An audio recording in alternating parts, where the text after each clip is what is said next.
ஸ்தோத்திரம். ஹல்லேலூயா, ஹல்லேலூயா. அவ்வளோதானா? ஹல்லேலூயா, ஹல்லேலூயா, ஹல்லேலூயா,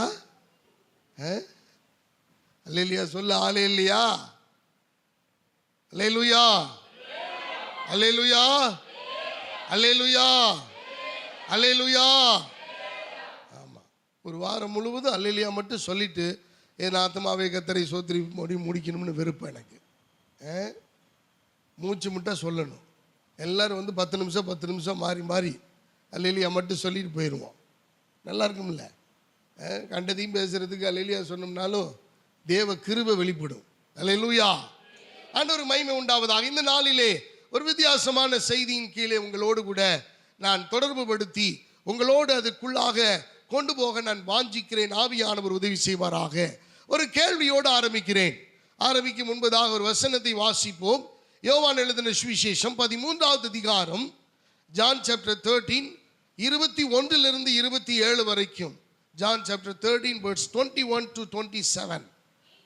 சொன்ன பின்பு ஆவியிலே கலங்கி, உங்களில் ஒருவன் என்னை காட்டிக் கொடுப்பான் என்று மெய்யாகவே மெய்யாகவே உங்களுக்கு சொல்கிறேன் என்று சாட்சியாக சொன்னார். அப்பொழுது யாரை குறித்து பேசுகிறீரோ என்று சீசர்கள் ஐயப்பட்டு ஒருவரை ஒருவர் நோக்கி பார்த்தார்கள். அந்த சமயத்தில் அவருடைய சீஷரில் இயேசுவுக்கு அன்பானவனாயிருந்த ஒருவன் இயேசுவின் மார்பிலே சாய்ந்து கொண்டிருந்தான். யாரை குறித்து சொல்லுகிறீர் என்று விசாரிக்கும்படி சீமோன் பேதுரு அவனுக்கு சைகை காட்டினான். அப்பொழுது அவன் இயேசுவின் மார்பிலே சாய்ந்து கொண்டு, ஆண்டவரே, அவன் யார் என்றான். இயேசு பிரதியுத்தரமாக, நான் இந்த துணிக்கையை தோய்த்து எவனுக்கு கொடுப்பேனோ அவன்தான் என்று சொல்லி துணிக்கையை தோய்த்து சீமோன் குமாரனாகிய யூதாஸ் காரியோத்துக்கு கொடுத்தார். அந்த துணிக்கையை அவன் வாங்கின பின்பு சாத்தான் அவனுக்குள் புகுந்தான். அப்பொழுது இயேசு அவனை நோக்கி, நீ செய்கிறதை சீக்கிரமாய் செய் என்றார். ஹல்லேலூயா. அன்பான தேவ பிள்ளைகளே, இது புதிதான ஒன்று அல்ல, நமக்கு பழக்கமான ஒன்று. இப்போ வாசித்த சம்பவத்தை யாராவது டப்புன்னு சொல்லுங்க பார்க்கலாம். பைபிளை பார்க்காதீங்க, என்ன சம்பவம் வாசிக்கப்பட்டது அதை சொல்லுங்க.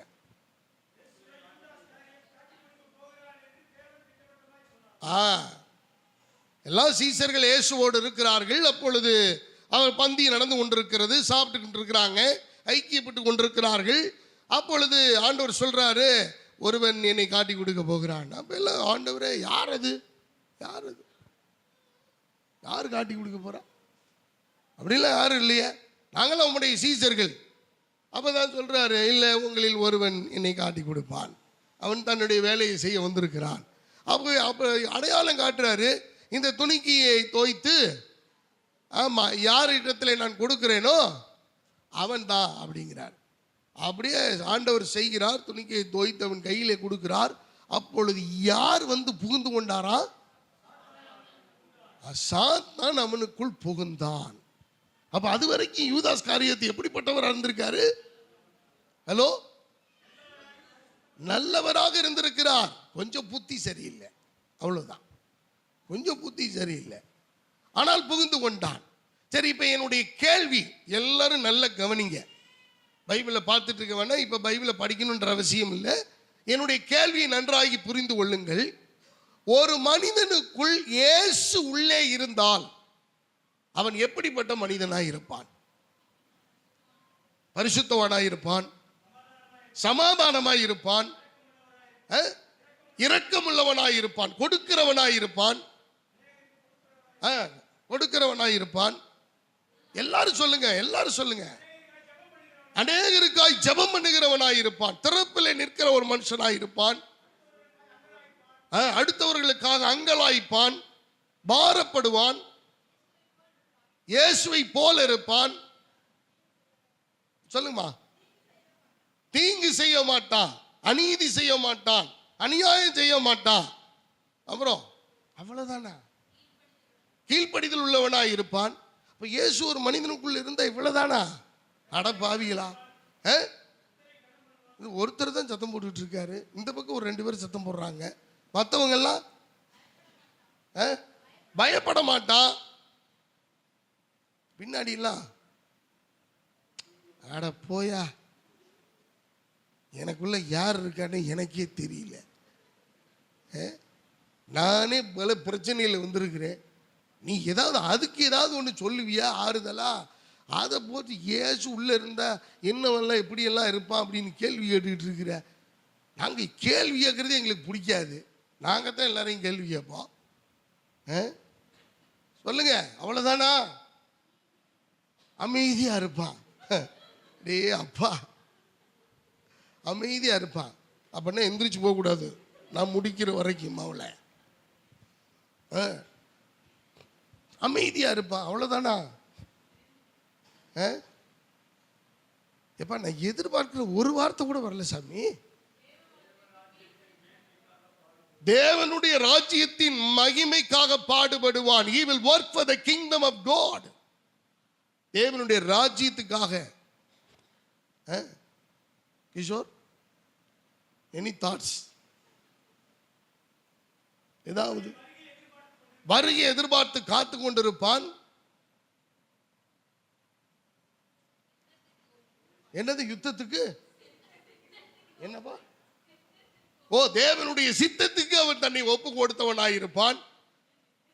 He will accept the will of God in his life. அவன் தேவனுடைய சித்தத்துக்கு. வேற நிறைய எதிர்பார்க்கிறேன். இடைவிடாது ஆராதிப்பான். இடைவிடாது, எப்பொழுதும் ஆராதனை. தேவ திட்டத்தை நிறைவேற்ற பிரயாசப்படுவான். ஆவியில நிறைந்திருப்பான். He will always filled with the spirit of the Lord. Good.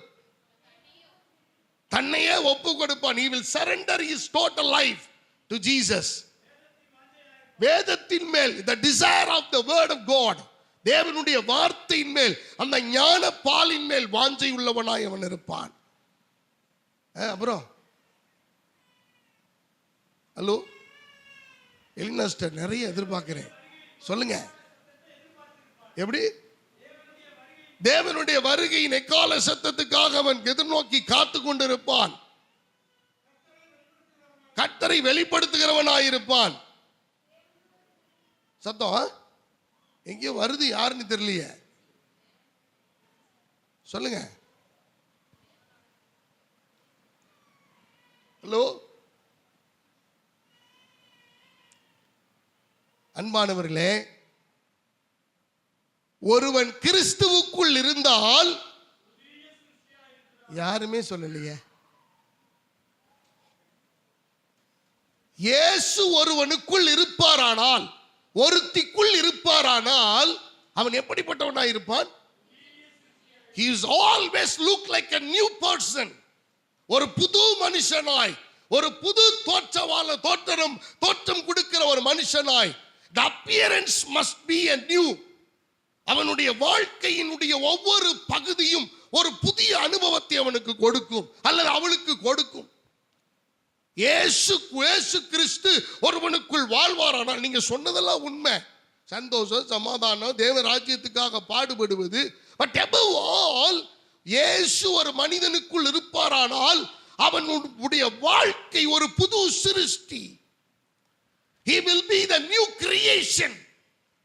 புது சிருஷ்டியாய் தோற்றத்திலே, பேச்சிலே, நடக்கையிலே, வார்த்தையிலே, சுபாவத்திலே, அனுபவத்திலே.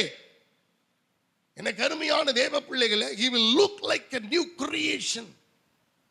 இந்த வாழ்க்கையிலே அப்படிப்பட்ட ஒரு மனிதனை நம்ம பார்க்க முடியாது, அப்படிப்பட்ட ஒரு மனுஷியை நம்ம பார்க்க முடியாது. அந்த அளவுக்கு ஒரு புது அனுபவம் அவர்களுக்குள்ள இருக்கும். ஏன்னா இயேசு கிறிஸ்து அவர்களுக்குள் வாழ்ந்து கொண்டிருக்கிறார். எனக்கு அருமையானவர்களே, கர்த்தர் யோசேப்போடு கூட இருந்தார். அல்லேலூயா. அதனாலதான் அவனுடைய காரியங்கள் வாய்த்தது. அவனுக்கு தோல்வி வராம இல்லை. There were failures in his life. அநேக தோல்விகள் வந்தது, போராட்டங்கள் வந்தது, சோதனை காலங்கள் வந்தது, அவமானங்கள் வந்தது, செய்யாத தவறுக்காக சிறைச்சாலையின் அனுபவங்கள் கூட அவனுக்கு அமைந்தது. ஆனால் கர்த்தர் யோசேப்புக்குள்ளே இருந்த ஒரு காரணத்தினாலே அந்த தோல்வி எல்லாம் ஒரு நாள் ஜெயமாக மாறியது. அன்பான கர்த்தருடைய பிள்ளைகளை, இந்த காலை வேளையில நாம் புரிந்து கொள்ள வேண்டும். இயேசு இருந்தால் என்ன நடக்கும் அப்படின்றது நமக்கு தெரியும். இப்ப என்னுடைய இரண்டாவது கேள்வி, ஒரு மனிதனுக்குள் சத்துரு இருந்தால் என்ன நடக்கும்? வாங்க வாங்க வாங்க, கமான் கமான். திருடுவான், பொய் சொல்லுவான், தீங்கு செய்வான், அநியாயம் செய்வான், அப்புறம் அப்படியே பொழிந்தருளுங்க, களவு செய்வான், குறை சொல்லுவான், சொல்லுங்க பிரதர், குற்றப்படுத்துவான், புறங்கூறி திரிவான், அப்புறம் எப்படி சிந்தைகளை திருடுவான். பாருங்க எவ்வளவு வேகமா வருது பாருங்க. எஸ், எப்படி என்னமா பேட் வேர்ட்ஸ் பேசுவான், பேட் வேர்ட்ஸ். எப்படி ஜெபிப்பதை தடை செய்வான், மனநிலையை மாற்றுவான், சர்ச்சுக்கு வரவிடாதபடிக்கு பண்ணுவான், கோபத்தை தூண்டுவான், சமாதானத்தை கெடுப்பான். பாருங்க பைபிளை விட வேகமா போறாரு. ஆமா, வந்தா தூங்க வச்சிருவான். ஸ்லீப்பிங் டோஸ் போட்டா கூட அப்படி தூக்கம் வராது பார்த்துக்குங்க. என் பிரசங்கத்துக்கு அவ்வளவு தூக்கம். என்ன பரலோகத்துக்கு கொண்டு போயிடுவோம்ல முழிச்சிருந்தான்னா, முழிக்க கூடாதுன்றதுக்காகத்தானே ஸ்லீப்பிங் டோஸ் கொடுக்குது. கொடுத்து அப்படியே தள்ளாடி, ஆமா அப்படியே படுக்க வச்சு தட்டி கொடுத்து ஆராரோ ஆரிராரோ ஆராரோ ஆரிராரோ. என்ன தூக்கம்ங்கிறீங்க எனக்கு அன்பான கர்த்தருடைய பிள்ளைகளை. அப்ப இதைத்தான் இந்த நாளின் செய்தியாக உங்களோடு பகிர்ந்து கொள்ள தேவன் எனக்கு உணர்த்தின விஷயம். இப்ப இயேசு கிறிஸ்து இருந்தா என்னவாகும், என்ன நடக்கும் அப்படிங்கிறதெல்லாம் பிபிலிக்கலா நமக்கு நல்லா தெரியுது, நல்லா தெரியுது. பயாலஜிக்கலாவே நமக்கு நிறைய விஷயங்கள் இன்பில்ட்டா கர்த்தர் கொடுத்திருக்கிறாரு. எனக்கு அருமையான தேவ பிள்ளைகளை, நமக்கு ஜீனியாலஜியா நம்ம பார்த்தோம்னா, நம்முடைய முற்பிதாக்களுடைய வம்ச வரலாறுகளை படிக்கிற போது அவர்களுக்கு இருந்த அநேக காரியங்கள் நமக்கு நமக்கு பிறப்பிலேயே நமக்கு தேவன் அதை கொடுத்திருக்கிறார். அப்படிப்பட்ட நல்ல அனுபவங்கள் இருக்கிறது. ஆனால் இயேசு இல்லாமல் ஒரு மனிதனுக்குள்ளே பிசாசு புகுந்து கொண்டால் என்ன நடக்கும், அதை நாம் தெரிந்து வைத்திருக்க வேண்டும். பைபிள்ல ஏன் அதை கோட் பண்ணப்பட்டிருக்கு, ஏன் அதை ஆண்டவர் எழுதி வைத்திருக்கிறார்? we must know this also. இதையும் நாம் புரிந்து கொள்ள வேண்டும், இதையும் நாம் தெரிந்து வைத்திருக்க வேண்டும். இயேசு தம்மை காட்டி கொடுக்க போகிற ஒரு மனுஷனை குறித்து சொல்லுகிறார். இப்பொழுது நான் துணிக்கையை தோய்த்து நான் கொடுப்பேன், யாரிடத்தில் கொடுக்கிறேனோ அவன் தான் என்னை காட்டி கொடுக்க போகிறான். இதில் இயல்பான ஒரு விஷயம். இது நேற்று இன்னைக்கு அல்ல, பல ஆயிரம் ஆண்டுகளுக்கு முன்பதாகவே தீர்க்க தரிசனமா சொல்லப்பட்ட வார்த்தை நிறைவேறணும்னா ஒருத்தன் இயேசுவை காட்டி கொடுத்தே ஆகணும். நல்ல கவனிங்க. இதுக்கு முன்னாடி generation before generation, generation after generation, அப்ப தலைமுறைகளை கடந்து தலைமுறைகளுக்கு அப்பாற்பட்டு பிறந்த ஒருவன் யூதாஸ் காரியோத்து, சீமோனின் குமாரனாகிய யூதாஸ் காரியோத்து. இப்ப இந்த யூதாஸ் காரியோத்துக்குள்ள இவன் காட்டி கொடுக்கிற ஒரு மனுஷனா அவன் மாறுவதற்கு முன்பதாகவே அவனுக்குள்ள யார் புகுந்து கொண்டா? அருமையானவர்களே, நல்ல கவனிங்க. நான் மறுபடியும் சொல்றேன், தேவன் உங்களோடு உங்களுக்குள் வாசம் பண்ணும் போது நீங்க பாவம் செய்ய முடியாது. மறுபடியும் சொல்றேன், இயேசு உங்களுக்குள்ளே இருக்கிற போது, இயேசு உங்களுக்குள்ளே வாசம் பண்ணும் போது, இயேசு உங்களுக்குள்ளே குடிகொண்டிருக்கும் போது, இயேசு உங்களுக்குள்ளே ஜீவிக்கும் போது நீங்கள் பாவம் செய்ய வாய்ப்பே இல்லை. ஆனா நீங்கள் பாவம் செய்ய தூண்டப்படுவீர்களானால் அல்லது பாவம் செய்வீர்களானால் உங்களுக்குள்ளே யார் புகுந்துட்டான்னு அர்த்தம். நல்ல கவனிங்க. அவன் சாத்தா உள்ளே புகுந்துட்டான்.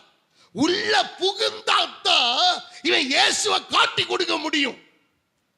நல்ல கவனிங்க. யூதாஸ் காரியோத்து காட்டி கொடுக்கிறவனாய், ஒரு பொருளாய், ஒரு உபகரணமாய், ஒரு சரீரமாய் சத்துரு பயன்படுத்தினான். நல்ல கவனிங்க, ஏதேன் தோட்டத்திலிருந்து நீங்க இதை புரிந்து கொள்ளணும்.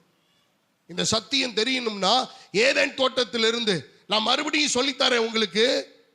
நல்ல கவனிங்க இந்த சத்தியத்தை. பிசாசு ஒருத்தரை பயன்படுத்துற வரைக்கும் அவங்களுக்குள்ள இருப்பான். தான் வேலை முடிஞ்ச உடனே அவங்களை விட்டுட்டு என்ன செஞ்சிருவான்? அடுத்த ஆளை பார்க்க போயிடுவான். அவனுடைய டார்கெட் வேற ஆளா இருக்கும். அவங்களுடைய டார்கெட் வேற ஒரு மனுஷியா இருக்கும். அவன் அங்க போயிடுவான். இது அவ்வளவுதான், இது முடிஞ்சிரும் கதை.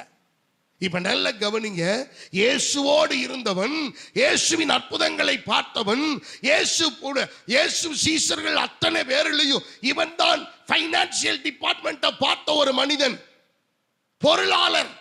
இந்த ஐக்கியத்துக்கு அவர் தான் பொருளாளர். பணப்பை அவன் கையில தான் கொடுக்கப்பட்டிருந்துச்சு.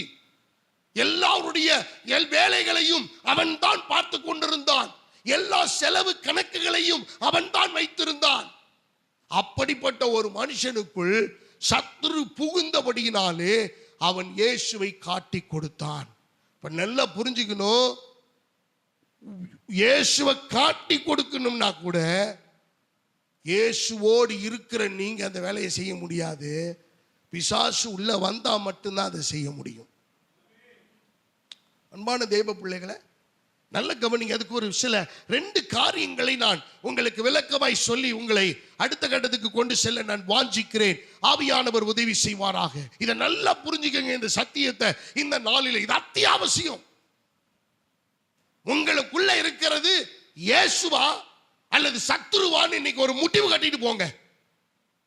எனக்கு அன்பான தேவ பிள்ளைகளை, உங்களுக்குள்ள இருக்கிறது யார் என்பதை நீங்கள் ஃபைண்ட் அவுட் பண்ணிட்டா, இயேசுவானவர் எனக்குள் இருக்கிறார் என்கிற அந்த வாஞ்சையும் அந்த உத்தரவாதமும் அந்த உறுதியும் உங்களுக்கு இந்த காலை வேளையிலே இந்த செய்திக்கு பின்பதாக வறுமையானால், அன்பான கர்த்தருடைய பிள்ளைகளே, நீங்கள் ஒரு சக்சஸ்ஃபுல்லான ஒரு வெற்றிகரமான கிறிஸ்தவ வாழ்க்கை வாழ்ந்து கொண்டிருக்கிறீர்கள். அல்லேலூயா.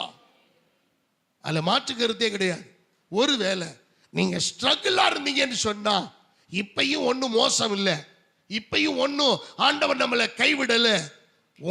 உங்களுக்குள்ள இருக்கிற சத்துருவை விரட்டி அடிச்சுட்டு உங்களுக்குள்ள இயேசுவை வர்றதற்கு இடம் கொடுங்கள். அன்பானவர்களே, ஒரு வசனத்தை வாசிங்களேன். மத்தேயு எழுதின சுவிசேஷம் 12வது அதிகாரம், மத்தேயு எழுதின சுவிசேஷம் 12வது அதிகாரம் 43 இருந்து வாசிங்க. Matthew chapter 12 verse 43 to 45. அசுத்த ஆவி ஒரு மனுஷனை விட்டு புறப்படும் போது வறண்ட இடங்களில் அலைந்து இளைப்பாறுதல் தேடியும் கண்டடையாமல் நான் விட்டு வந்த என் வீட்டுக்கு திரும்பி போவேன் என்று சொல்லி அங்கே வந்து அந்த வீடு வெறுமையாகவும் பெருக்கி ஜோடிக்கப்பட்டதாகவும் இருக்க கண்டு திரும்பி போய் தன்னிலும் பொல்லாத வேறு 7 ஆவிகளை தன்னுடனே கூட்டிக் கொண்டு வந்து உட்புகுந்து அங்கே குடியிருக்கும். அப்பொழுது அந்த மனுஷனுடைய முன்னிலைமையிலும் அவன் பின்னிலைமை அதிக கேடுள்ளதாய் இருக்கும். எனக்கு அன்பான கர்த்தருடைய பிள்ளைகளே, ஒரு மனிதனுக்குள் இருந்து சத்துரு வெளியில போகும்போது அவன் போயிருவான்.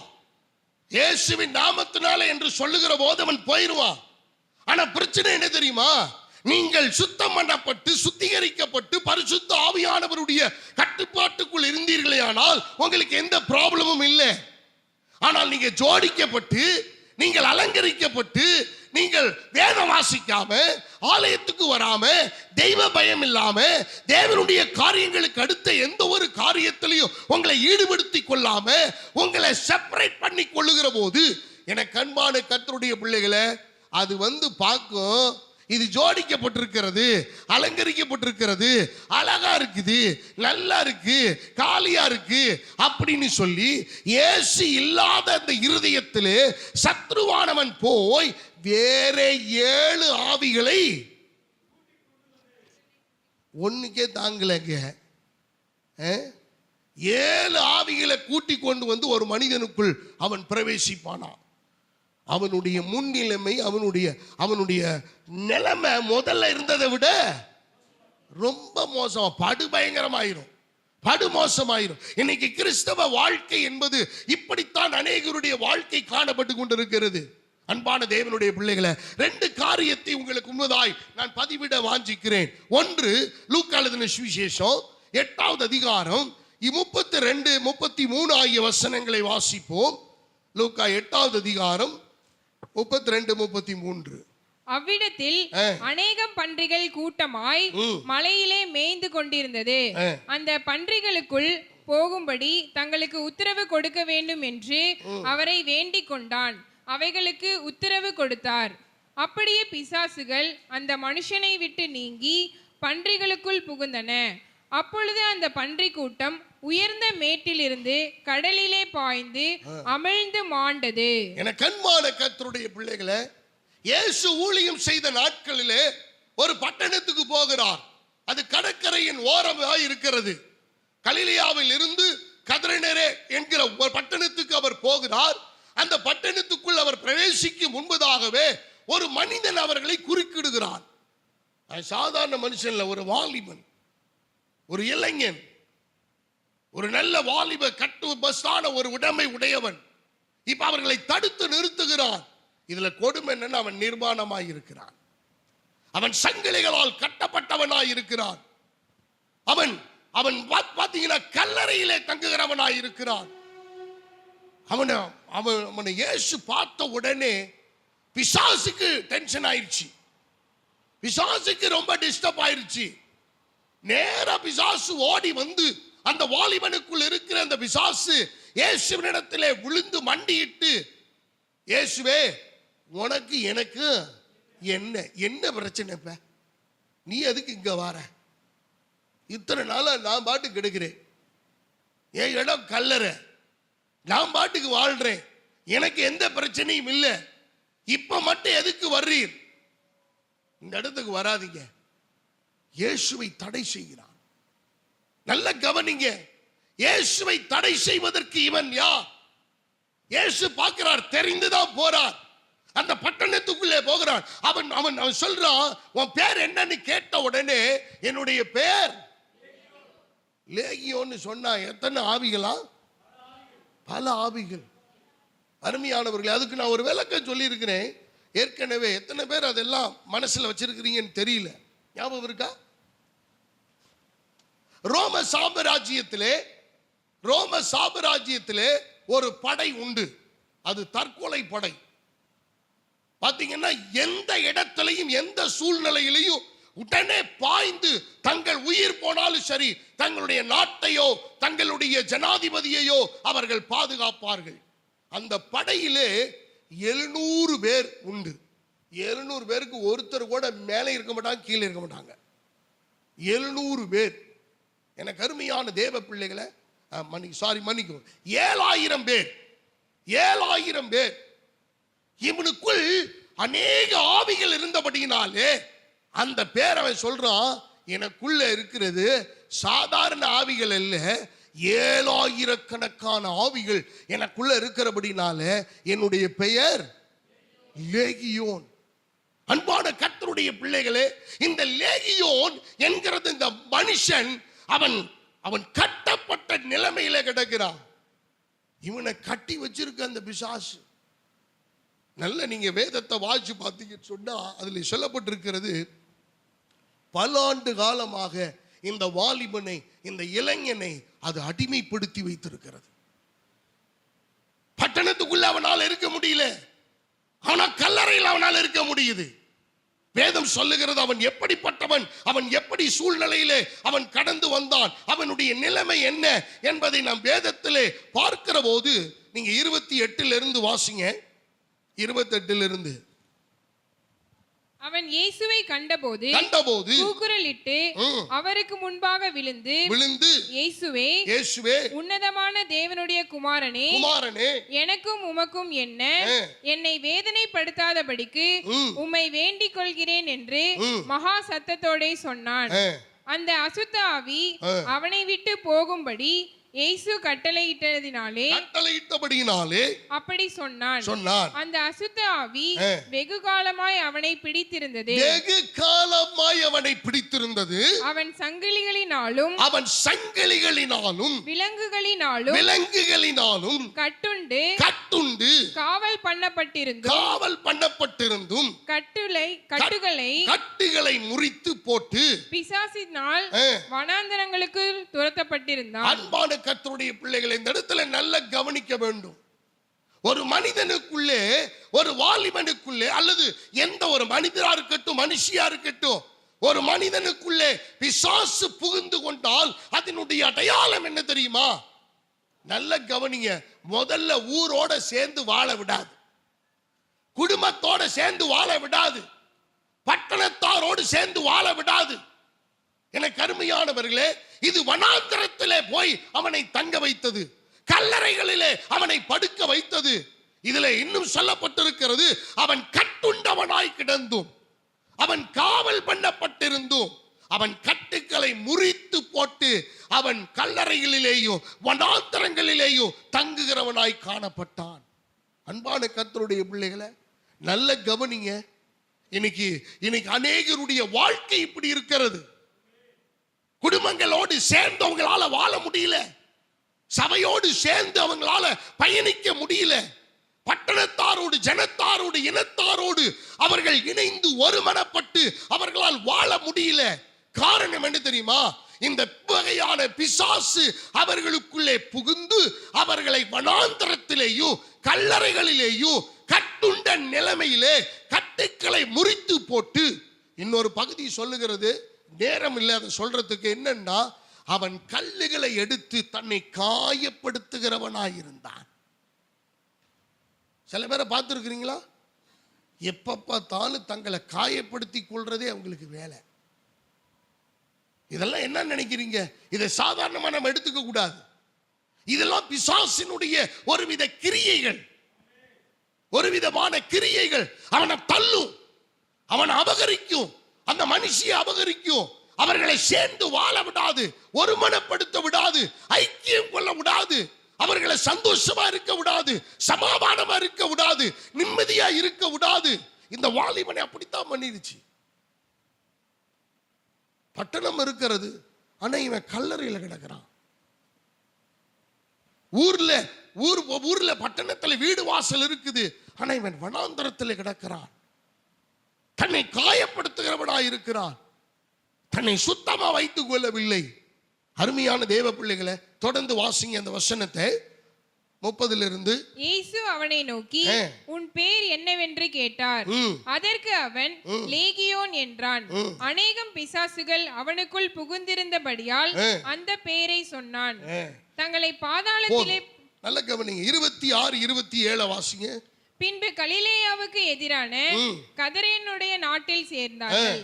அவர் கரையில் இறங்கின போது நெடுநாளாய் பிசாசிகள் பிடித்தவனும் வஸ்திரம் தரியாதவனும். நம்பர் 1, நல்ல கவனிங்க. இவன் கட்டுண்டவனாய் மாத்திரமல்ல, இவன் விலங்குகள் போடப்பட்டவனாய் மாத்திரமல்ல, தன்னை காயப்படுத்துகிறவனாய் மாத்திரமல்ல, வனாந்தரத்திலையும் கல்லறையிலையும் தங்குகிறவனாய் மாத்திரமல்ல, இவன் வஸ்திரம் தரியாதவனாய் தெரிந்தான். அருமையான கர்த்தருடைய பிள்ளைகளை, இன்னைக்கு நல்ல கவனிங்க. இன்னைக்கு இந்த வஸ்திரத்தை குறித்து நான் பேசவில்லை. இன்னைக்கு அநேகருடைய கிறிஸ்தவ வாழ்க்கையிலே நாம் அணிந்து கொள்ள வேண்டிய ஆவிக்குரிய வஸ்திரம் அவரிடத்தில் இல்லை. அவர்கள் எப்பொழுதும் நிர்வாணத்தை விரும்புகிறார்கள், இந்த உலக காரியத்தை விரும்புகிறார்கள், உலகத்தின் இச்சைகளை விரும்புகிறார்கள், உலகத்தினுடைய எல்லா ஐக்கியங்களை விரும்புகிறார்கள். எனக்கு அன்பான கர்த்தருடைய பிள்ளைகளை, இவன் குடும்பத்தோடு சமாதானமாய் அவனால் இருக்க முடியவில்லை, வஸ்திரம் தரியாதவனாய். தேவன் உங்களுக்கு எனக்கும் ஒரு வஸ்திரத்தை கொடுத்திருக்கிறார். அந்த வஸ்திரம் இல்லாதவனாய் இருக்கிறவன் எவனோ அவன் பரலோக ராஜ்யத்தில் பிரவேசிக்க முடியவே முடியாது. வேதம் தெளிவாய் சொல்லுகிறது, பரிசுத்தம் என்னும் வஸ்திரம் நாம் உடுத்திக் கொள்ள வேண்டிய வஸ்திரம்.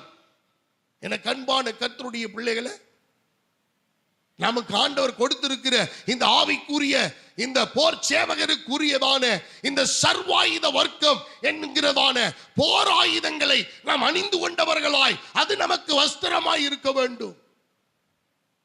எனக்கு அன்பான கர்த்தருடைய பிள்ளைகளை, ஒவ்வொரு நாளும் ஜெபம் பண்ணி வேதம் வாசித்து உபவாசித்து கர்த்தருடைய சமூகத்திலே காத்திருந்து பரிசுத்த உள்ளத்தோடு தேவனுடைய காரியங்களை தியானித்து கர்த்தருடைய மனிதர்களோடு ஐக்கியத்தோடு நாம் வாழ்கிற போது தேவன் நமக்கு நல்ல வஸ்திரங்களை கொடுக்கிறார்.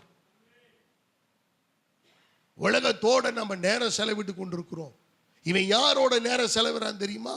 வஸ்திரம் தெரியாதவனாய் கல்லறையிலே போய் நேரம் செலவிட்டுக் கொண்டிருக்கிறான். வனாந்தரங்களிலே நேரம் செலவிட்டுக் கொண்டிருக்கிறான். தொடர்ந்து வாசியுங்கள். அவன் வஸ்திரம் தெரியாதவனும் வீட்டில் தங்க விடாமல் பிரேத கல்லறைகளிலே தங்குகிறவனுமாயிருந்த. போதும், நல்ல கவனிங்க. வீட்டிலே அவனை தங்க விடுறதில்லை. எப்ப வீட்டில் இருக்க வேண்டியவன் எதுக்கிய கல்லறைக்கு போகணும்? கல்லறையில யார் இருப்பா? மரித்து போனவர்கள். மரித்து போனவருடைய சரீரம், அழுகி போனதான சரீரம், மண்டை ஓடுகள், அங்கே எலும்புகள், எலும்பு கூடுகள், நாட்டம் எடுத்த காரியங்கள் அங்கே கல்லறைக்குள்ள இருக்க போகிறது. அங்கே இவனுக்கு என்ன வேலை? என கருமையானவர்களே, இந்த வகையான பிசாசின் கிரியைகள் இந்த மனிதனை வீட்டிலே தங்க விடவில்லை. உங்களுக்கு தெரியாது, நீங்க எத்தனை பார்த்திருக்கீங்களா என்னன்னு தெரியல, நிறைய பேரு வீட்டை விட்டு வெளியில வந்து பைத்தியமா திரியிறாங்க தெரியுமா? அவங்கெல்லாம் பைத்தியங்கள் கிடையாது. நல்ல கவனிங்க. அவங்கெல்லாம் புத்தி தெளிவில்லாதவர்கள் என்று நீங்கள் நினைத்து விடாதீர்கள். அவர்களுக்குள் இருக்கிற அந்த பிசாசின் அந்தகார வல்லமை அந்த குடும்பத்தோடு அவனை வாழ விடவில்லை. அவனை பிடிச்சு வச்சிருக்கு. சுத்திக்கிட்டு இருப்பான், பிச்சை எடுப்பான், கிடைக்கிற இடங்கள்ல போய் சாப்பிடுவான். உனக்கு எல்லாம் தெரியும். நல்லா படிச்சிருப்பான், நல்ல நிலைமையில இருந்திருப்பாங்க நிறைய பெண்கள். எனக்கு அன்பான கர்த்தருடைய பிள்ளைகளை, நிறைய நல்ல கவனிங்க. இப்படி இன்றைய நாட்களிலே அநேகரை இவ்வகையான பிசாசுகள் உள்ளே புகுந்து அலக்களித்துப்பட்டு கொண்டிருக்கிறது. நமக்குள்ளாக இருக்க வேண்டியவர் யார்? இயேசு கிறிஸ்து மாத்திரமே. ஒரு மனிதனுக்குள் இயேசு இருந்தால் அவன் புது சிருஷ்டியாய் இருக்கிறான். பழையவைகள் ஒளிந்து போயின, எல்லாம் புதிதாயின. He will be the new creation. All has gone, the new has come. எல்லாம் புதிதாய் வந்து விட்டது. தேவன் ஒரு புதிய வாழ்க்கையை கொடுத்திருக்கிறார், புதிய அனுபவத்தை கொடுத்திருக்கிறார், புதிய மகிழ்ச்சியை கொடுக்கிறார், புதிய சந்தோஷத்தை கொடுக்கிறார். ஆனா இதெல்லாம் விட்டுட்டு இவன் பழைய வாழ்க்கைக்கு தான் போறான், கட்டுண்ட நிலைமைக்கு தான் போறான். இவன் கல்லறையத்தான் விரும்புறான். இவன் வஸ்திரம் தெரியாதவனாய் இருக்க விரும்புகிறான். மாத்திரமல்ல, இவன் தன்னுடைய குடும்பத்தோடு அவன் இணையல்ல, குடும்பத்தோடு ஐக்கியம் கொள்ளல, குடும்பத்தில் என்ன நடக்குன்னு தெரியல, குடும்பத்தில் உள்ள காரியங்களை அவனால் புரிந்து கொள்ள முடியவில்லை. எனக்கு அன்பான கர்த்தருடைய பிள்ளைகளை, இது பிசாசின் தந்திரங்கள். நீங்களும் நானும் இதை குறித்து ரொம்ப எச்சரிக்கையா இருக்க வேண்டும். எனக்கு அன்பானவர்களே, இந்த இடத்துல பார்த்தோம்னா கல்லறையிலே தங்குகிறவனுமாயிருந்த அந்த பட்டணத்து மனுஷன் ஒருவன் அவருக்கு எதிரே வந்தான். பட்டணத்தில் இருக்கவங்க எல்லாரும் அவனை கட்டி வைக்கிறாங்க, சங்கிலிகள் போடுகிறார்கள், விலங்குகள் போடுகிறார்கள், அவனுக்கு வஸ்திரம் தரித்து விடுகிறார்கள். ஒண்ணுமே நடக்கலைங்க, ஒண்ணுமே நடக்கல. அவன் எல்லாத்தையும் தூக்கி எறிஞ்சு போட்டுட்டு அவன் பாட்டுக்கு வந்துடுறான். மேஜிக் பண்ற மாதிரி கல்லறையிலே தான் படுத்து கொண்டிருக்கிறான். இயேசு அந்த இடத்திலே வருகிறார். ஒரு அற்புதத்தை சொல்லட்டுமா அருமையான தேவ பிள்ளைகளே? நீங்களும் நானும் இயேசுவை இன்னும் அடையாளம் கண்டு கொள்ள முடியாமல் தவிக்கிறோம். ஆனால் பிசாசுகள் அடையாளம் கண்டு கொண்டு அது குதிக்குது, அது தவிக்குது, அது இயேசுவிடத்திலே கெஞ்சுது. சொல்ற வார்த்தையை நல்ல கவனிங்க. எனக்கு அன்மையானவர்களே, இயேசுவுக்கு முன்பாக கூக்குரலிட்டு அது விழுந்து, இயேசுவே உன்னதமான தேவனுடைய குமாரனே, எனக்கும் உமக்கும் என்ன, என்னை வேதனைப்படுத்தாதபடிக்கு உம்மை வேண்டிக் கொள்ளுகிறேன் என்று மகா சத்தத்தோட சொன்னது. அன்பான கர்த்தருடைய பிள்ளைகளை நல்ல கவனிங்க. ஒரு மனிதனுக்குள்ளே இந்த பிசாசு உள்ளே இருந்தத எல்லாரும் நினைச்சாங்க, இவன் பைத்தியம்பா, ஏப்பா இவனுக்கு புத்தி பேதலிச்சு போச்சு, இவனுக்கு மண்டை குழம்பிருச்சு, இவனுக்கு நரம்பு பிரச்சனை, இவன் மென்டல் ஆயிட்டான், இவனுக்கு சரியில்லை, எல்லாம் இது பைத்தியம் ஆகி போச்சு, இது லூஸ் ஆகி போச்சு, அவ்வளவுதான் எல்லாரும் நினைத்தார்கள். ஆனால் இயேசு மட்டும் சரியாக அடையாளம் கண்டு கொண்டிருந்தார். பட்டணத்துக்குள் பிரவேசிக்கும் முன்பதாகவே அந்த லேகியோனை கர்த்தர் கட்டி இருந்தார். லேகியோனை அவனை விட்டு போகும்படிக்கு கர்த்தர் கட்டளையிட்டிருந்தார். இந்த காலை வேளையிலே நான் விசுவாசிக்கிறேன், உங்க வீட்டுக்குள்ளேயோ, உங்களுக்குள்ளேயோ, உங்க பிள்ளைகளுக்குள்ளேயோ, உங்க வாழ்க்கைக்குள்ளேயோ, உங்கள் பொருளாதார ஜீவியத்திலேயோ, அல்லது உங்களுடைய வருமானத்திலேயோ, உங்களுடைய வேலையிலேயோ, உங்கள் வாழ்க்கையின் எந்த பகுதியிலாவது இந்த லேகியோன் என்கிற சத்துரு புகுந்து கொண்டிருந்தால் இப்பொழுது இயேசு கட்டளையிடுகிறார், நசரேயனாகிய இயேசுவின் நாமத்தினாலே இந்த குடும்பத்தை விட்டு, இந்த பிள்ளைகளை விட்டு புறப்பட்டு போ. என்ன கண்பானவர்களே, கதறான், இயேசுவிடத்தில் கதறி சொல்லுகிறான், எங்களை பாதாளத்துக்கு அனுப்பிடாதீங்க, இந்த இருக்கிற பன்றிகளுக்குள்ள எங்களை அனுப்பிடுங்க. ஆனா பண்ணி என்னையா பாவம் செஞ்சிச்சு? இந்த 7000 பிசாசுகளும் புறப்பட்டு பன்றிகளுக்குள்ள போனா அது குழம்பிருச்சு. அதுக்கெல்லாம் மண்டை குழம்பி நேரா போய் அவ்வளவு நாள் அத்தனை ஆண்டுகள் நல்லா மேய்ந்து கொண்டிருந்த பன்றி அன்னைக்கு புத்தி மாறி எங்க போயிருச்சு? நேர கடலுக்கு போயிருச்சு. அருமையான தேவ பிள்ளைகளை நல்ல கவனிங்க. உள்ள போய் கொண்டு போய் அவனை தள்ளிருச்சு. பன்றியினுடைய சொந்தக்காரன் வந்து கதறான், ஐயோ ஒரே நாள்ல எவ்வளவு பெரிய லாஸ், எவ்வளவு பெரிய நஷ்டம், வருமானம் போச்சு. என கண்பானவர்களே, இப்ப எல்லாரும் பட்டணத்தார் எல்லாரும் வந்துட்டாங்க. எல்லாரும் வந்து பார்க்கறாங்க. பார்க்கும்போது 35வது வசனத்தை 34 35 வாசிங்க. அவைகளை மேய்த்தவர்கள் சம்பவித்ததை கண்டு 33ல இருந்து வாசாமி. அப்படியே பிசாசுகள் அந்த மனுஷனை விட்டு நீங்கி பன்றிகளுக்குள் புகுந்தன. நல்ல கவனிங்க, நல்ல கவனிங்க. முதல்ல யாருக்குள்ள புகுந்திருந்துச்சு இந்த பிசாசு? ஹலோ, இந்த வாலிபனுக்குள், இந்த மனிதனுக்குள். நல்ல குடும்பத்துல பிறந்தவன் தான், நல்ல பட்டணத்துல பிறந்தவன் தான், நல்ல வாழ்க்கை வாழ்ந்து கொண்டிருந்தவன் தான். ஆனா அவனுடைய வாலிபத்தை சூறையாடி, அவனுடைய வாழ்க்கையை சூறையாடி, அவனுடைய குடும்பத்திலிருந்து அவனை பிரித்து, அந்த பட்டணத்திலிருந்து அவனை பிரித்து, அவனை வாழ விடாமல் செய்து, அவனை வசிக்க விடாமல் செய்து, அவனை பட்டணத்துக்குள்ளே பிரவேசிக்க முடியாமல் செய்து, அவனுடைய குடும்ப வாழ்க்கையிலே அவன் வாழ முடியாதபடிக்கு செய்து, வனாந்தரத்திலையும் கல்லறையிலையும் கொண்டு போய் கட்டுண்டவனாய், காயப்படுத்தி கொண்டிருக்கிறவனாய், பசியிலையும் பட்டினியிலையும் அவனை கொண்டு போய் வைத்தது. ஆனா இயேசு வந்தார். ஒரே ஒரு சத்தம் தான், நீ கேட்டுக்கொண்டபடியே போட்டும்.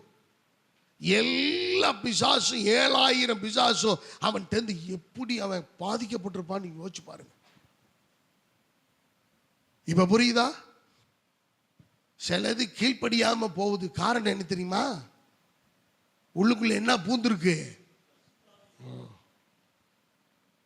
சிலது சொன்ன பட்சம் கேட்காது, சிலது புடிவாதம் பண்ணும், சிலது வைராக்கியமா இருக்கும், சிலது சொல்லும். பாத்தீங்களா? நல்ல கவனிங்க. ஏன் இந்த வஸ்திரத்தை உடுத்தின என்ன, அதெல்லாம் வேணாம், முடியாது, இதெல்லாம் போட முடியாது, பழசாகி போச்சு. இதெல்லாம் என்ன டைப் ஆஃப் லேகியோன், அவ்வளவுதான். அன்பான கர்த்தருடைய பிள்ளைகளை அவனை அலக்களிக்க பண்ணி அவன் குடும்பத்திலிருந்து அவனை பிரிச்சு வச்சிருந்துச்சு. இயேசு வந்தார், பார்த்தார், பன்றிகளுக்குள்ளே புகுந்தன.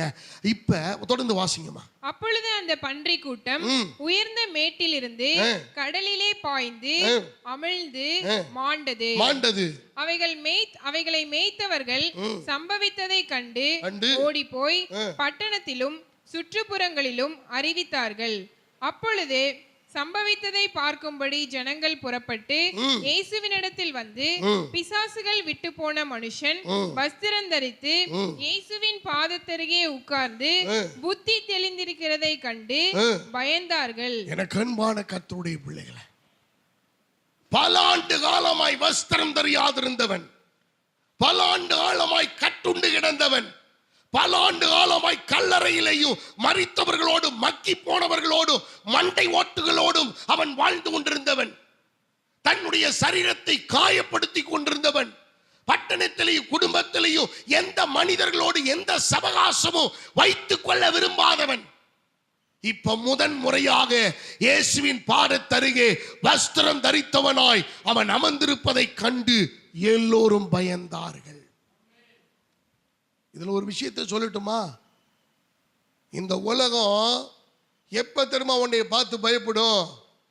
நீ வஸ்திரம் தரித்தவனாய் நீ இயேசுவோடு அமர்ந்திருக்கும் போது, அல்லது இயேசு உனக்குள்ளே வாசம் பண்ணும் போது இந்த உலகம் உன்னை கண்டு பயப்படும்.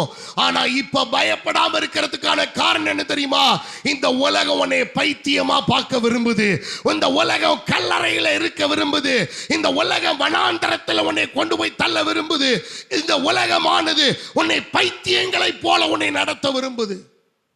இயேசு ஒருவர் தான் உன்னை வஸ்திரம் தரித்தவனாய் உன்னை அவர் அருகாமையிலே அமர்ந்து அவருக்குள் வாசம் பண்ணும்படிக்கு உன் அருகாமையிலே உங்க பக்கத்திலே இயேசு அமர்ந்திருக்க அவர் விருப்பம் கொண்டவராய் அவர் இருக்கிறார்.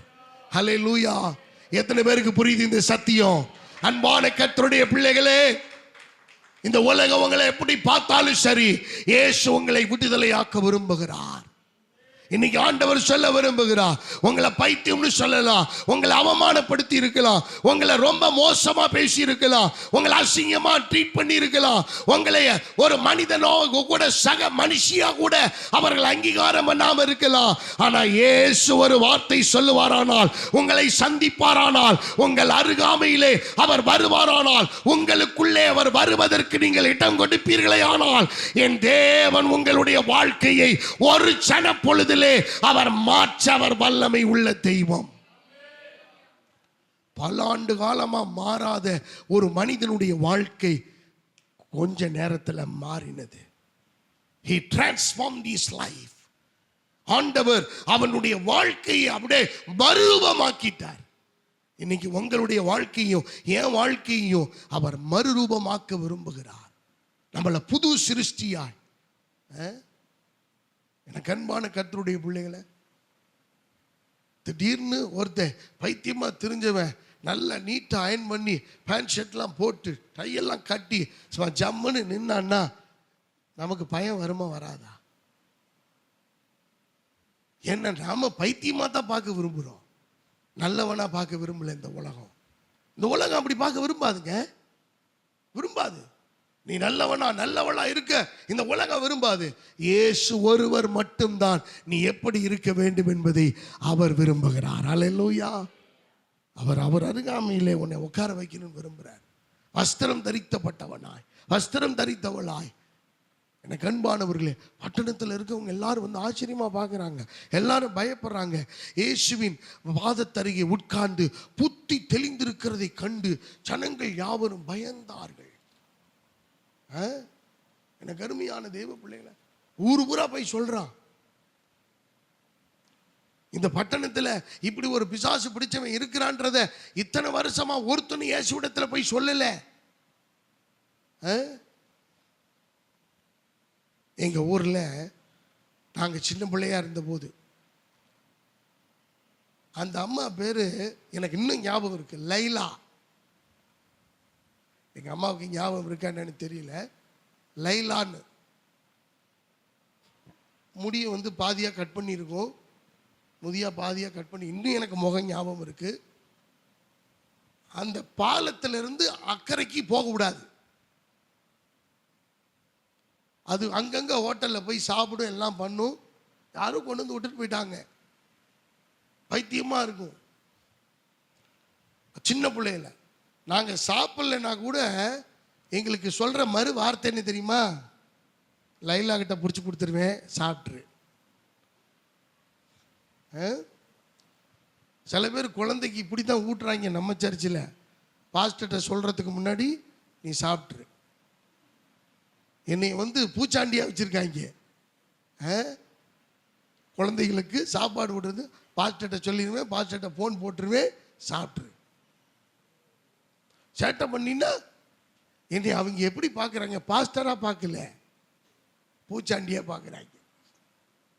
எனக்கு அன்பான கர்த்தருடைய பிள்ளைகளை, மனிதனை கட்டி வைக்கிறது. இப்ப இவன் விடுதலை அடைந்து விட்டான், இவனை கண்டு எல்லாரும் பயப்படுறாங்க. அன்பான கர்த்தருடைய பிள்ளைகளை நல்ல கவனிங்க. இந்த உலகத்தினுடைய பார்வை எப்படி இருந்தது, இயேசுவின் பார்வை எப்படி இருந்தது? ஒரு மனிதனுக்குள்ள இயேசு இருந்தா அவன் எப்படி பிஹேவ் பண்ணுவான்? இயேசு இல்லாம பிசாசு உள்ள புகுந்தா அவன் கருணை இருக்காது. அவன் தன்னையவே காயப்படுத்திக்குவான். யாராவது தன்னை காயப்படுத்திக்குவாங்களா? தன்னை தற்கொலை முயற்சி யாராவது பண்ணுவாங்களா? ஏன்னா அது யார் பண்ண வைக்கிறது? அன்பான கர்த்தருடைய பிள்ளைகளே, ஆகவே இவன் புத்தி தெளிந்திருக்கணும். ஆண்டவர் இந்த நாளிலே நமக்கு ஒரு தெளிவை தருவாராக, ஒரு புத்தி தெளிவை நமக்கு தருவாராக. இந்த மனுஷனிடத்திலிருந்து எப்படி ஆண்டவர் விடுதலை ஆக்கினாரோ, நமக்குள்ள, நம்ம குடும்பத்துக்குள்ள, நம்முடைய வாழ்க்கைக்குள்ள, நம்முடைய சுற்று வட்டாரங்களில், நம்முடைய உறவினர்கள் நடுவில் இப்படிப்பட்ட நிலைமையில பாதிக்கப்பட்டவர்கள் இருப்பார்களே ஆனால் நீங்க ஜெபம் பண்ணுங்க, ஜெபம் பண்ணுங்க. சில பேர் ரொம்ப பிள்ளைகள் ஹைப்பர் ஆக்டிவா இருப்பாங்க. நீங்க அவங்க ஹைப்பர் ஆக்டிவா இருக்காங்கன்னு நினைக்காதீங்க. அன்பான தேவ பிள்ளைகளை, அந்த பிள்ளைகளை அப்படி அடிமைப்படுத்தி அவன் வைக்கிறான். பிள்ளைகளுக்கு அந்த ஸ்வாபத்தை கொடுக்கிறான்.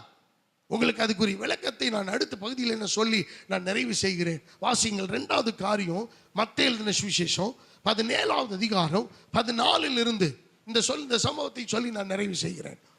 மத்தேயு 17வது அதிகாரம் 14 18 வரைக்கும் வாசிங்க. அவனை உம்முடைய சீஷர்களிடத்தில் கொண்டு வந்தேன், அவனை சொஸ்தமாக்க அவர்களால் கூடாமற் போயிற்று என்றான். இயேசு பிரதியுத்தரமாக, விசுவாசமில்லாத மாறுபாடுள்ள சந்ததியே, இதுவரைக்கும் நான் உங்களோடு இருப்பேன். 14 வாசிங்கப்பா.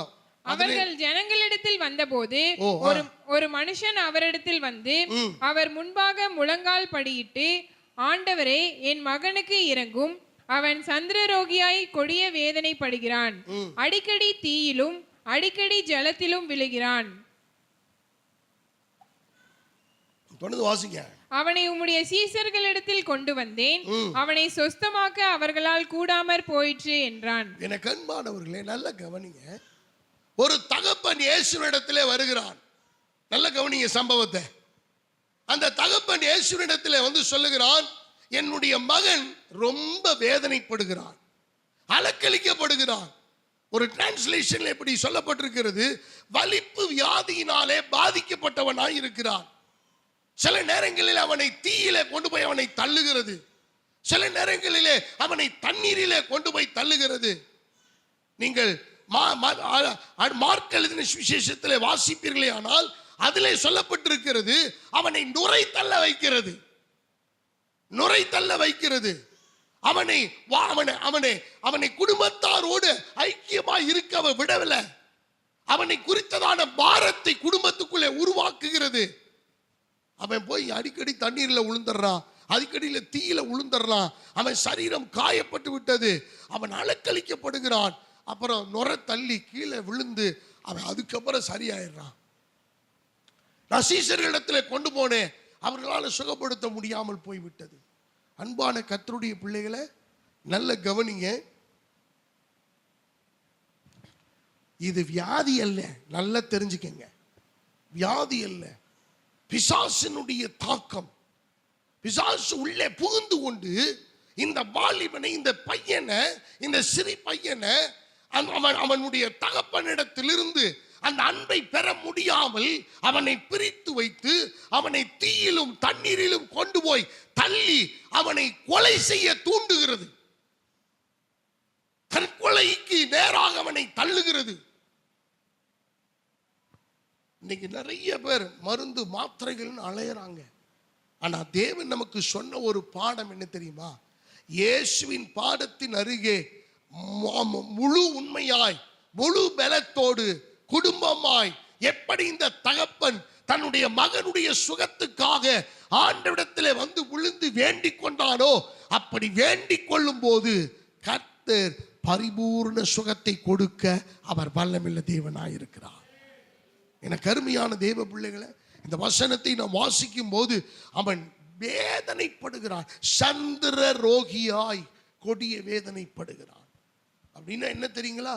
பயங்கரமான வலிப்பு வியாதியினாலே, அந்த வியாதியினாலே அவன் பாதிக்கப்படுகிறான். பாதிக்கப்பட்டு பீடிக்கப்பட்டு அந்த பிசாசு அவனை கண்ட்ரோல் பண்ணுது. அவனை கொண்டு போய் தீயில தள்ளுது, அவனை கொண்டு போய் தண்ணீரில தள்ளுது, அவனை அலக்களிக்குது, அவனை நுரை தள்ள வைக்கிறது, அவனை திடீரென்று கீழே விழ தள்ளுகிறது. அன்பான கர்த்தருடைய பிள்ளைகளை, இப்ப இயேசு என்ன செய்கிறார் பாருங்க. அவர் சொன்ன பதில் நல்ல கவனிங்க. 21 இருந்து வாசிங்கம்மா. இந்த ஜாதி பிசாசு ஜெபத்தினாலும் உபவாசத்தினாலுமே அன்றி மற்றெவ்விதத்தினாலும் புறப்பட்டு போகாது என்றார். அவர்கள் கலிலேயாவிலே சஞ்சரிக்கும் போது இயேசு அவர்களை நோக்கி, மனுஷகுமாரன் மனுஷர் கையில் ஒப்பு கொடுக்கப்படுவார், அவர்கள் அவரை கொலை செய்வார்கள், ஆகிலும் 3ஆம் நாளிலே உயிர் தெழுந்திருப்பார் என்றார். நல்ல கவனிங்க. இந்த இடத்திலே சொல்லப்பட்ட இந்த வகையான பிசாசு ஜெபத்தினாலும் உபவாசத்தினாலும் அன்றி மற்ற எவ்விதத்தினாலும் ஆகவே ஆகாதுன்றார். இது என்னதான் மருந்து மாத்திரைகள் எல்லாம் நம்ம எடுத்து பார்த்தாலும், ரிப்போர்ட்ல வேற மாதிரி நமக்கு வந்தாலும், இது வேதத்தின் அடிப்படையிலே இது போகணும் அப்படின்னா ஒன்றே ஒன்றுதான் தீர்வு, ஜெபத்தினாலும் உபவாசத்தினாலுமே அன்றி இவ்வகையான பிசாசு ஒரு மனிதனை விட்டு லேசில போகாது. அன்பான கர்த்தருடைய பிள்ளைகளை, ஒரு மனிதனுடைய வாழ்க்கையை நாசமாக்குகிறது இந்த பிசாசு. நான் பல டிரைவர்கள் சொன்னதை நான் கேட்டிருக்கிறேன். ரொம்ப லாங் டிரைவ் போகிறவங்க அப்படின்னா, இங்கேருந்து ஸ்டேட் டு ஸ்டேட் போகிறவங்க, இங்கேருந்து ஜம்மு காஷ்மீர் ஓட்டிட்டு போகிறவங்க, பெரிய பெரிய வாகனங்களை இரவு நேரங்களிலே அவர்கள் அதிகமாக பயணிப்பார்கள். அப்பொழுது பயணிக்கும் போது நல்ல அனுபவம் உடையவர்கள் தேவனுடைய பிள்ளைகள் அவங்க போனாங்கன்னா 1 மாதங்கள் ஆகும். போய் அங்கே தங்கி அங்கங்கே ஸ்டே பண்ணி தான் அவங்க போவாங்க. அப்படி போகும்போது ஒரு கட்டத்திலே அவர்களை பார்த்தீங்கன்னு சொன்னால் கொண்டு போய், அவங்க நல்லா தான் வாகனம் ஓட்டுவாங்க, ஆனால் அவங்களுடைய கண்ட்ரோலை மீறும், அவங்களுடைய கட்டுப்பாட்டை மீறும். அவங்க சாட்சி சொல்லும் போது சொல்கிறதை நான் கேட்டிருக்கிறேன். அவங்க எங்களுடைய கட்டுப்பாட்டை மீறி அது வாகனத்தை இழுத்து கொண்டு போய் ஒரு இடத்துல தள்ளுகிறதை பார்க்க முடியுமா?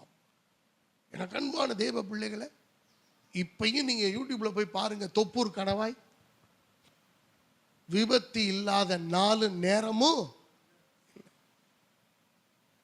ஏன் ஆங்காங்கே அந்த மையம் கொண்டு அந்த பிசாசுகள். அதுக்காகத்தான் நம்ம போகும்போதே புறப்படும் போதே வாகனத்தின் மேலே கையை வச்சு நம்ம ஜெபம் பண்ணி இங்கிருந்து புறப்பட்டு போகணும். வரும்போது நம்ம ஜெபம் பண்ணிட்டு தான் புறப்பட்டு வரணும். நம்ம இந்த ஜெபம் நம்ம அவ்வளோ பெரிய பாதுகாப்பை நமக்கு தரக்கூடியதாக இருக்கிறது. அதை அலட்சியப்படுத்தக்கூடாது. எனக்கு அன்பான தேவ பிள்ளைகளை, எந்த இடத்துல இருந்து நீங்க புறப்பட்டாலும் நீங்கள் ஜெபம் பண்ணி விட்டு புறப்படுங்கள். வேதம் சொல்லுகிறது, இந்த இடத்துல இந்த ஆவி அவனை விட்டு போவதற்கு ஆண்டவர் அவனை கடிந்து கொள்ளுகிறார். அப்ப அவனை அலக்களித்து, எனக்கு அன்பான தேவ பிள்ளைகளை, மார்க் எழுதின சுவிசேஷம் 9வது அதிகாரம் 17-18 வாசிங்க. அப்பொழுது ஜனக்கூட்டத்தில் ஒருவன் அவரை நோக்கி, போதகரே, ஊமையான ஒரு ஆவி பிடித்த என் மகனை உம்மிடத்தில் கொண்டு வந்தேன். அது அவனை எங்கே பிடித்தாலும் அங்கே அவனை அலைக்கழிக்கிறது. அப்பொழுது அவன் நுரை தள்ளி பல்லை கடித்து சோர்ந்து போகிறான். அதை துரத்தி விடும்படி உம்முடைய சீஷரிடத்தில் கேட்டேன், அவர்களால் கூடாமற் போயிற்று என்றான். அவர் பிரதியுத்தரமாக, விசுவாசம் இல்லாத சந்ததியே, எதுவரைக்கும் நான் உங்களோடு இருப்பேன், எதுவரைக்கும் உங்களிடத்தில் பொறுமையாய் இருப்பேன், அவனை என்னிடத்தில் கொண்டு வாருங்கள் என்றார். அவனை அவரிடத்தில் 25 இருந்து வாசிங்க. 25 இருந்து. அப்பொழுது ஜனங்கள் கூட்டமாய் ஓடி வருகிறதை இயேசு கண்டு அந்த அசுத்த ஆவியை நோக்கி ஊமையும் செவிடுமான ஆவியே, இவனை விட்டு புறப்பட்டு போ, இனி இவனுக்குள் போகாதே என்று நான் உனக்கு கட்டளையிடுகிறேன் என்று அதை அதட்டினார். அப்பொழுது அது சத்தமிட்டு அவனை மிகவும் அலைக்கழித்து புறப்பட்டு போயிற்று. அவன் செத்து போனான் என்று அநேகர் சொல்லத்தக்கதாக செத்தவன் போல் கிடந்தான். இயேசு அவன் கையை பிடித்து அவனை தூக்கினார். உடனே அவன் எழுந்திருந்தான். அல்லேலூயா, அல்லேலூயா. அன்பான கர்த்தருடைய பிள்ளைகளே, இன்னும் நம்முடைய வாழ்க்கையில இப்படித்தான் அலக்களிக்கப்பட்டு கொண்டிருக்கிறோம். நமக்கே தெரியல. நாம நினைக்கிறோம் நம்ம தேவனோட இருக்கிறோம், தேவனுக்குள் இருக்கிறோம், தேவனுக்குள் வாசம் பண்ணுகிறோம். வெறும் வார்த்தையினால அதெல்லாம் நடைபெறாது. அருமையான தேவ பிள்ளைகளை, நம்முடைய செயல்பாடுகள், நம்முடைய கிரியைகள், நம்முடைய நடக்கைகள், நமக்கு தேவனுக்கும் உள்ள உறவு, அந்த ஐக்கியம், அந்த பரஸ்பர அன்பு, இவைகள் எல்லாம் அதை வெளிப்படுத்துகிறதாக இருக்கிறது. இந்த இடத்துல நம்ம பார்க்கிறோம், இந்த பிசாசு பிடித்தப்பட்டதான இந்த மகனை கொண்டு வந்ததான இந்த தகப்பன் வேண்டிக் கொள்ளுகிறான். நான் விசுவாசிக்கிறேன், அற்புதத்தை செய்யுங்க. அப்ப இயேசு அதட்டும் போது அவனை அலக்களிச்சு அவனை விட்டு வெளியிலே போகிறது சிரமப்படுகிறது. இயேசு சொன்ன இந்த ஒரு வார்த்தை நிமித்தமாய் அது அவனை விட்டு வெளியில போன உடனே அவன் செத்தவனை போல கிடந்தான். செத்தவனை போல, உயிரை போச்சு போல் இருக்கு அப்படின்னு நினைக்கிறது போல அவன் கிடந்தான். இயேசு அவனுடைய கரத்தை பிடித்து அவனை தூக்கி விட்டார். அல்லேலூயா. இன்னைக்கு ஆண்டவர் சொல்லுகிற காரியம், அன்பான கர்த்தருடைய பிள்ளைகளை, ஒருவேளை இவ்வளவு நாட்களாய் நீங்களும் நானும் பீடிக்கப்பட்ட நிலைமையில, அலக்களிக்கப்பட்ட நிலைமையில, ஊமையாக வைத்திருந்தது, செவிடுமாய் வைத்திருந்தது, அவனை தீயிலே கொண்டு போய் தள்ளினது, தண்ணீரிலே தள்ளினது, அலக்களிப்பு. எதுலையாவது ஒண்ணுல அவனுக்கு நிம்மதி இருந்துச்சா? இல்லை. இன்னைக்கு நிறைய குடும்பங்கள் அப்படி இருக்கு. நல்ல உறவுல இல்லை, நல்ல ஐக்கியத்துல இல்லை, நல்ல அன்புல இல்லை. எனக்கு பொருளாதார நிலைமையில அலக்களிப்பு, படிக்கிற காரியங்களே அலக்களிப்பு, வருமானத்திலே அலக்களிப்பு, வியாதி பலவீனங்களின் நிமித்தம் அலக்களிப்பு, சரீரத்திலே ஆரோக்கியம் இல்லாமல் அலக்களிப்பு, எதிர்பார்த்த காரியங்கள் கைகூடி வராமல் மன உளைச்சலினாலே அலக்களிப்பு. இப்படி அலக்களிக்கப்பட்ட நிலைமையில இருக்கிற நம்மை ஆண்டவர் ஒரே ஒரு அதட்டு, நம்மை அல்ல, நமக்குள் கிரியை செய்து சத்துருவாய் அமர்ந்து கொண்டிருக்கிற அவனை ஆண்டவர் அதட்டும் பொழுது அவர் நம்மை கையை தூக்கி நம்மை எழுப்ப அவர் வல்லமையுள்ள தேவனாயிருக்கிறார். இன்னைக்கு அவர் தான் தூக்கணும் நம்மளை, அவர் தான் நம்மளை தூக்கணும், அவர் மட்டும்தான் நம்மளை தூக்க முடியும். அவருடைய கரத்தை நீங்க நோக்கி பாருங்க. இந்த வாலிபனுக்கு, இந்த இந்த சிறு பையனுக்கு வேற ஒண்ணுமே புரியல, வேற ஒண்ணு என்ன நடக்குன்னு அவனுக்கு தெரியல. அவனை மந்தமாய் வைத்திருந்தது, ஊமையாய் வைத்திருந்தது, செவிடாய் வைத்திருந்தது, அலக்களித்து தள்ளினது, நுரைத்தலை வைத்தது.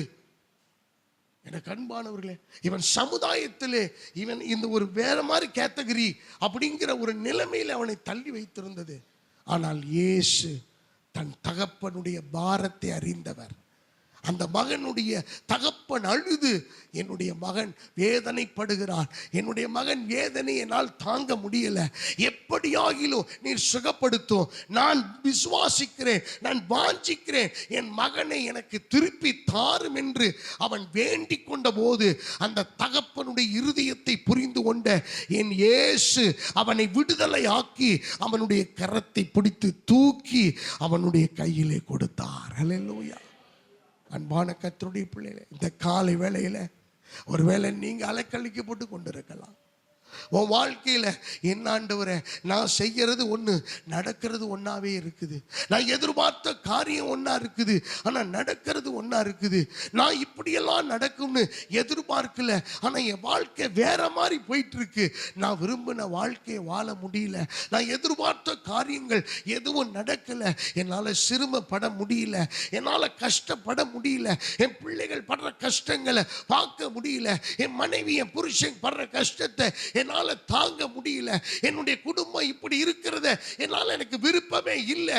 என் குடும்பம் மகிழ்ச்சியா இருக்குன்னு ஆண்டவரே எதையாகிலும் செய்யுங்க, எனக்கு அற்புதத்தை செய்யுங்க, என்னை விடுதலை ஆக்குங்க, என்னை குணமாக்குங்க, என் பிள்ளையை விடுதலை ஆக்குங்கன்னு ஒருவேளை இந்த தகப்பனை போல இந்த காலை வேளையிலே நீங்கள் விழுந்து இயேசுவின் பாதத்திலே கேட்பீர்களே ஆனால், என் இயேசு உங்களுடைய கரங்களை பிடித்து, உங்கள் பிள்ளையின் கரங்களை பிடித்து, உங்கள் குடும்பத்தின் கரங்களை பிடித்து அவர் இன்னைக்கு தூக்கி விட அவர் விருப்பம் உள்ள தேவனாய் இருக்கிறார். எத்தனை பேர் நீங்க விசுவாசிக்கிறீங்க?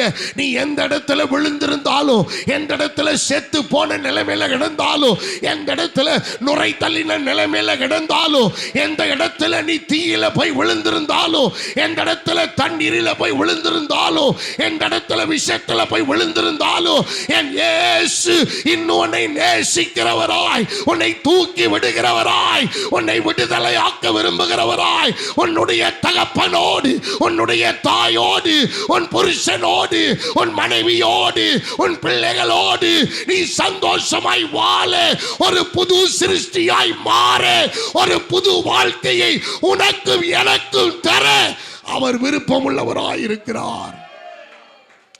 Glory to God. எல்லா கரங்கள் அடிச்சு எத்தனை பேர் விசுவாசிக்கிறீங்க? எத்தனை பேர் விசுவாசிக்கிறீங்க? அப்படியே நம்ம எல்லாரும் எழுந்து நிற்போமா? Let us all stand together in the presence of God. எல்லாரும் கண்களை மூடி அப்படியே எழுந்து நின்று அவருடைய பாதத்தில் ஒப்பு கொடுப்போம்.